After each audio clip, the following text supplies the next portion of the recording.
నిజాంపేట మండల కేంద్రంలోని రేణుక ఎల్లమ్మ తల్లి ఆలయంలో మాజీ MLA deputy speaker Padma Devender Reddy 57వ జన్మదిన వేడుకలను టీఆర్ఎస్ నాయకులు ఘనంగా నిర్వహించారు.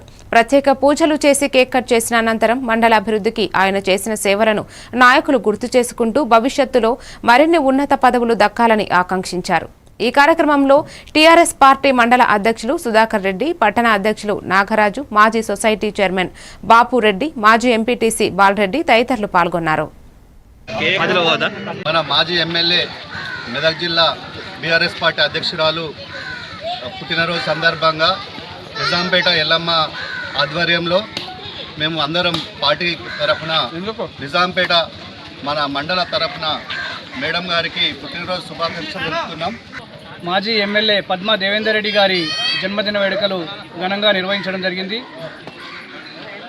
పద్మా దేవేందర్ రెడ్డి గారికి ఎల్లమ్మ కృప ఉండాలని, ఆరోగ్యాలతో ఉండాలని, తెలంగాణ రాష్ట్ర మహిళా అధ్యక్షురాలుగా ఆమె ముందు మనం చూడబోతున్నాం. కావున వారికి ప్రజలందరూ అండదండలుగా ఉండాలని, వచ్చే ఎన్నికల్లో ఆమె భారీ మెజార్టీతో గెలుస్తుందని మేము ఆశాభావం వ్యక్తం చేస్తూ ఎల్లవేళలా ఆ ఎల్లమ్మ తల్లి కృపతో ఆయురారోగ్యాలు అష్టైశ్వర్యాలు పద్మా దేవేందర్ రెడ్డి గారిపై ఉండి వారు ఇంకెన్నో పదవులు అధిరోహించి మెదక్ నియోజకవర్గానికి ఇంకెన్నో సేవలు చేయాలని, వారు అత్యున్నతమైన స్థానానికి ఎదిగి